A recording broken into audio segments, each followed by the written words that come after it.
Hi friends, today I am going to start my session on Robo Framework.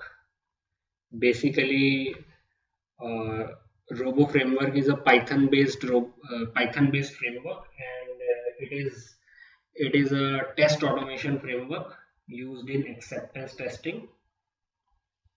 Basically, it is called an acceptance test-driven development environment. So let's start. Basically, what is the Robo Framework? So Robo framework is a generic test automation framework for acceptance testing and acceptance test driven development. It has easy to use tabular data test data syntax, and it utilizes the keyword driven testing approach. So and it has testing capabilities that can be extended by test libraries, and these libraries are implemented in Python and Java, and we are basically focusing here for Python, and users can create a new higher level keywords from existing ones, and we need to follow the same syntax that is used in built-in libraries of Robo. And Robo framework is an operating system, and it is basically a framework, and it is independent of operating system as well as application. The core framework is implemented using Python, and it also runs on JVM and .NET, that is Jython and Iron Python.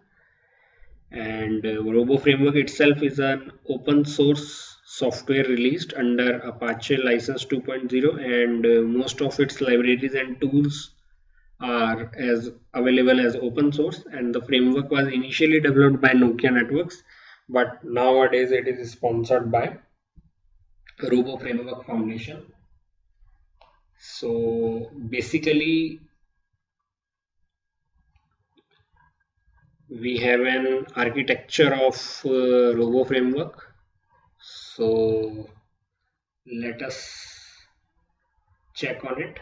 So as I said that it is a Python based framework, and it is a keyword driven test automation framework for end-to-end acceptance testing.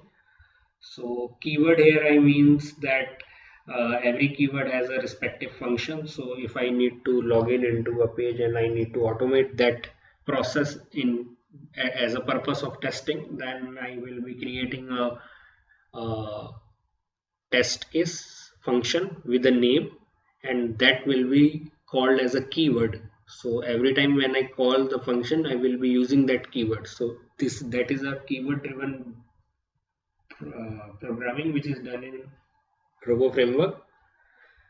So every keyword acts as a programming function. So it is easy for a user to create their own higher level keywords. So it is also a text syntax, which is a tabular style, which makes writing test case more user friendly. And this framework also utilizes in performing system testing, acceptance testing, and regression testing. So the software supports a high level structure of tests and provides multiple test editors. So we can use either a Eclipse for coding Robo, or a RIDE, RIDE. We can easily maintain our code and program using these two editors. I will be using Eclipse only. So let's check on this high level architecture of Robo framework. So basically in this figure you see that it receives the test data as an input, and it uses the test libraries. This is the test data. It will be receiving it as an input, and it will be using the test libraries that is present at this level to communicate with the system that is being under test. So the interactions between test libraries and the system under the test is usually direct. This is the system under test. So the interaction between these two are usually direct.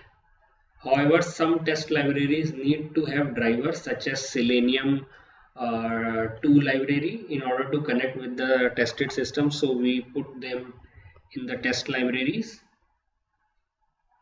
and these are also called as test tools, which needed to be interfaced between them. So Robo framework can work with multiple browsers. We can use Internet Explorer, Firefox or Chrome. The framework also contains many standard and external libraries to support various kinds of testing, and each library serves a unique testing purpose. So standard libraries are included while we install the Robo framework, and we have many built-in libraries such as built-in operating system, dialogues or remote. You will be knowing them shortly. And on the other hand, the external libraries can be created as per the user requirements, and these libraries can also be put in this test libraries. So this is the biggest advantage, that user can create his own custom libraries as per his requirements, and can automate all the testing process. And one of the great advantage of the tool is that it is based on the keyword, so you can create functions in Java as well as Python, and you just need to call the keyword here from the test libraries, and Robo framework will perform the function.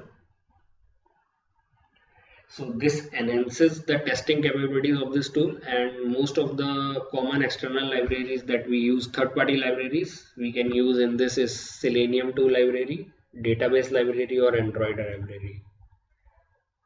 So in this we also need to perform the Robo installation. So I will be using either Ubuntu as a platform for Robo installation, or Windows also.